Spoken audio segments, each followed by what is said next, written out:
हाँ, मैं आज दिन के कार्यक्रमों से निवृत्त होके यहाँ से देहरादून पहुँचा ही था।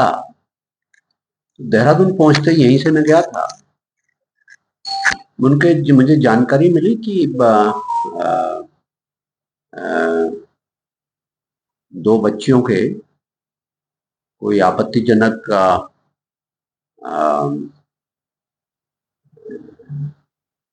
कोई फ़ोटोज़, वीडियोज़ कहीं तैर रहे हैं और उसमें बहुत गंभीर किस्म की साजिश उसमें नज़र आती है और ऐसा लगता है प्रथम दृष्टया कि वो उन लड़कियों को ब्लैकमेल करने का एक गहरा षड्यंत्र है।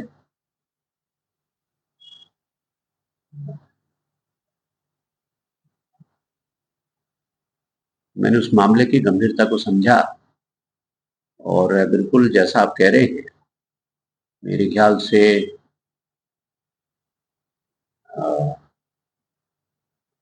15 साल के, यदि मैं लंबा नाम ही कहूँ तो 15 साल के अंदर ये पहला मौका होगा कि मैं थाने पे गया हूँ और गंभीर चिंता है।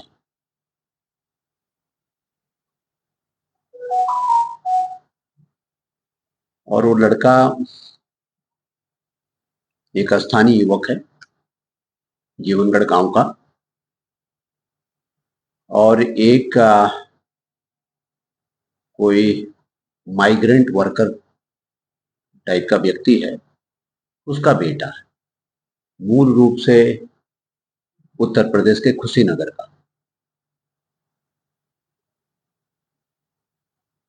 तो ये जानकारी हमने एकत्र की है और मामले की गंभीरता को देखते हुए मैंने पुलिस को सख्त हिदायत दी इस बात की कि इसमें सख्त से सख्त कानूनी कार्रवाई होनी चाहिए। बाकी पुलिस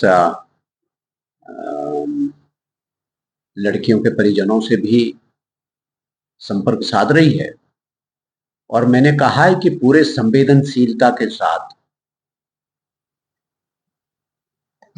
और ये भी मैंने विशेष रूप से जोर दे करके बहुत सख्त हिदायत जो मैं आप लोगों के माध्यम से भी कह रहा हूं, और जो मैं ऐसे प्रकरणों पे पहले भी जब मैंने सख्त कदम उठाए थे तब भी मैंने चेतावनी दी थी कि यदि हमें कहीं पर भी ये जानकारी मिलती है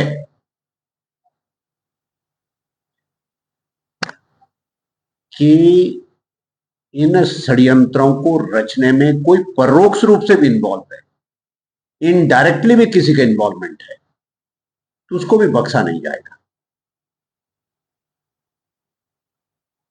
देवभूमि में ये गुनाह, ये घृणित कृत्य करने का इजाजत किसी को नहीं दी जा सकती। यहां पर कोई गुंजाइश नहीं है और ऐसे लोगों को सख्ती से निपटा जाएगा। सर, प्रकरण कब का है और क्या इसमें कामयाब हो पाएगा? पुलिस इसमें अभी गिरफ्तार करने में कामयाब हो पाई है? अभी पुलिस ने कुछ लोगों को इंटरोगेशन के लिए राउंड अप किया है।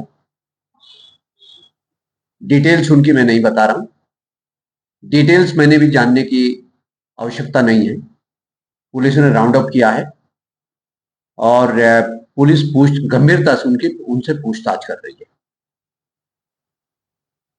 सर, किस नजर से देखता है इसको प्रकरण? नहीं, ये जाहिर तौर पे नजरिया बहुत साफ है कि जो मुझे मालूम पड़ा वो लड़कियां बहुत गरीब पृष्ठभूमि की हैं। उनकी आर्थिक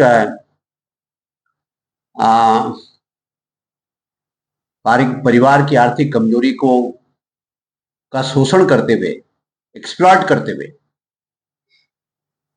और निश्चित रूप से ये एक वो जो लव जिहाद का एक घृणित कार्य है, मुझे उसके अलावा ये कुछ नहीं नजर आता। तो कहते हैं विशेष समुदाय के बच्चों को विशेष समुदाय जो टारगेट करा, जो गरीब लोग। अब दुर्भाग्यपूर्ण है ये मैं तो इसी वजह से निरंतर जो डेमोग्राफिक प्रोफाइल की भी बात कर रहा हूं, वो भी चिंताएं कोई एक पर्टिकुलर एक घटना से थोड़ा ना मुझको कह रहे हैं। जो over a period of time और एक से एक घटना की जो कड़ी जुड़ती है, उसको जब जोड़ करके देखते हैं तो फिर ये मालूम पड़ता है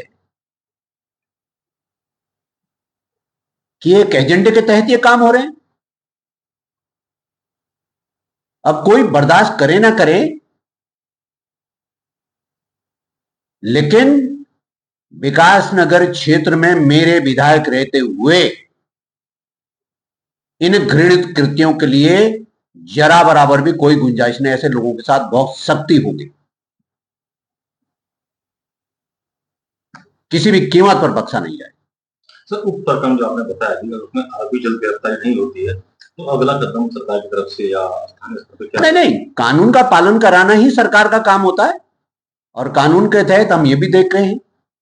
प्रथम दृष्टिया जो नजर आ रहा है, प्रथम दृष्टिया ये नजर आ रहा है कि वो नाबालिग बच्चे हैं।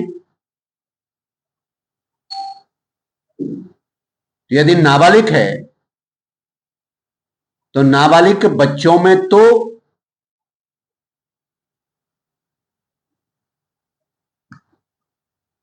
सहमति से भी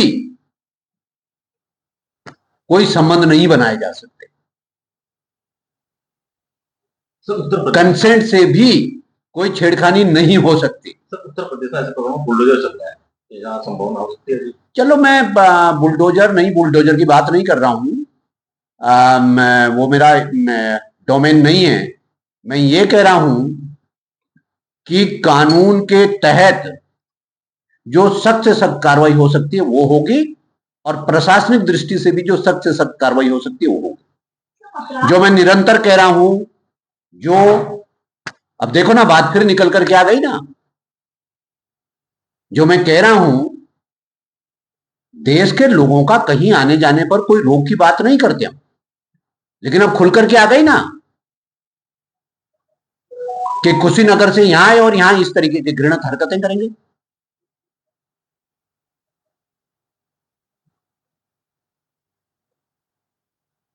तो लिहाजा जो पीछे मैंने अभियान भी चलाया था ठेलियों वगैरह का, उसको दोबारा से रिव्यू करूंगा और दोबारा सख्ती से करूंगा और ऐसे लोग गंभीर परिणाम भुगतने को तैयार रहें, जो यहीं का खाएंगे और उसी थाली में छेद करेंगे, उसी क्षेत्र में आपराधिक वारदाताओं को घटना देंगे और घृणित कार्य करेंगे। लगातार आप ही नकेल कस रहे हैं, आपकी तरफ से प्रशासन की तरफ से ऐसा कोई कदम नहीं उठता, कोई सत्यापन ड्राइव सामने नहीं आती जो बाहर लोगों को? नहीं, प्रशासन कर रहा है जो चीजें हमने, आपने देखा होगा पीछे तमाम सारा रेडी ठेली के नाम पर भी जो अवैध मूवमेंट था उसको सख्ती से हमने चेक किया।